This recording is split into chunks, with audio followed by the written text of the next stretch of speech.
The Trump administration is ramping up efforts to push Ukraine into holding elections by the end of the year, on one key condition: securing a ceasefire with Russia. If successful, this move could drastically reshape war-torn countries' political future.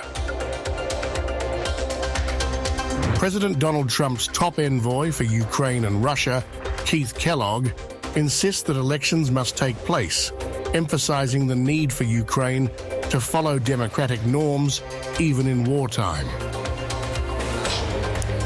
This is it.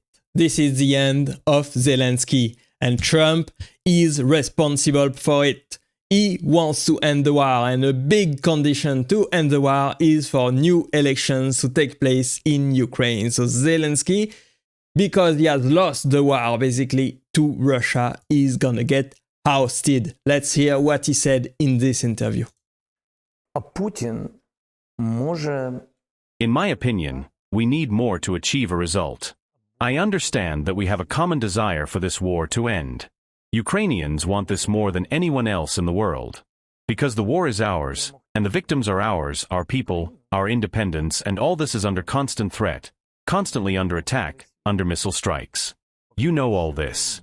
That's why we need more contacts, work more closely, build an effective plan, and then move on to diplomatic talks with the enemy, with Putin, with Russians. Putin can make the whole world feel that they have lost, and it will be a reality. Because he can have Ukraine not defeated, but he can beat the whole world. Show that he was right. In what way?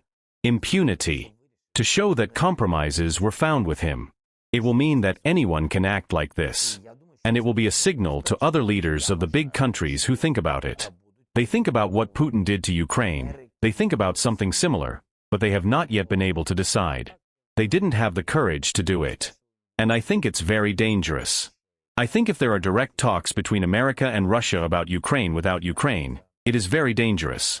We had several contacts, on the level of his special envoy Waltz, and the vice president also had contact with my chief advisor, the head of the office. There are some contacts.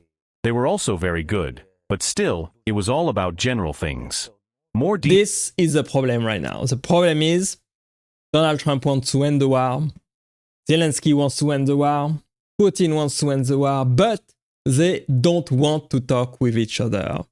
Putin is ready to negotiate, but he doesn't want Zelensky involved. Zelensky is ready to negotiate, but he doesn't want Putin involved. So that's why Donald Trump, in the middle, is talking to Putin separately and is talking to Zelensky separately. Let's hear what he has to say. It's got to stop, so whatever I can do to stop it, and we are having discussions, yes.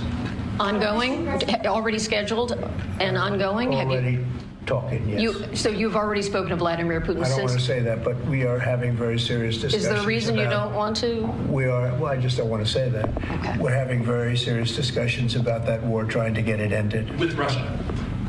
With Russia, yeah. Yeah, he's having very, very serious discussion. You want to hear this comment from Zelensky. It won't be long because Europe will be looking at us and will be looking at Trump. And by the way, I now see that when I talk about something with Donald Trump, whether we meet in person or we just have a call, all the European leaders always ask, how was it? This shows the influence of Donald Trump. And this has never happened before. With an American president, I tell you, from my experience, this also gives you confidence, that he can stop this war. It won't be long because It won't be long. Donald Trump will stop this war. He wants to stop this war at all costs. He wants to bring peace and prosperity back all over the world, and probably at any condition.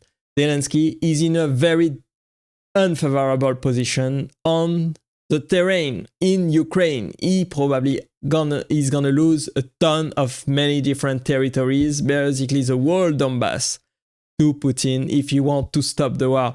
Putin has a huge advantage in Ukraine in the war over Zelensky. Basically, Zelensky is gonna have to admit his defeat, and basically accept all of the terms of the peace treaty between Donald Trump and Putin, because they are the most powerful man right there in the negotiation. Donald Trump, of course, is the most powerful and the most influential man in the whole world right now, at the head of the most powerful military and economy in the world. So he can basically force Zelensky to accept the term of Putin in the war. The war will probably end in a ceasefire, but it's gonna be ugly for Zelensky. Zelensky is gonna lose his job at the head of Ukraine for losing the war and for losing a ton of money and a ton of men in the process, and basically gaining nothing for Ukraine in return. Only loses. A lot of lives lost and a lot of money lost and a lot of weapons lost in this useless war. It is sad, but the fact is here that Zelensky is done. He is done. Time for Zelensky is running out. The condition to end the war, as Donald Trump is negotiating right now, is gonna be new election in Ukraine, and Zelensky is gonna lose the election, probably taking on at the end of this year, so very, very soon. We will see what happens. Let me know what you think about this. I hope you enjoyed this video with me today. Thanks for watching as always, and click right there to watch the next video, and I will see you there. Bye bye.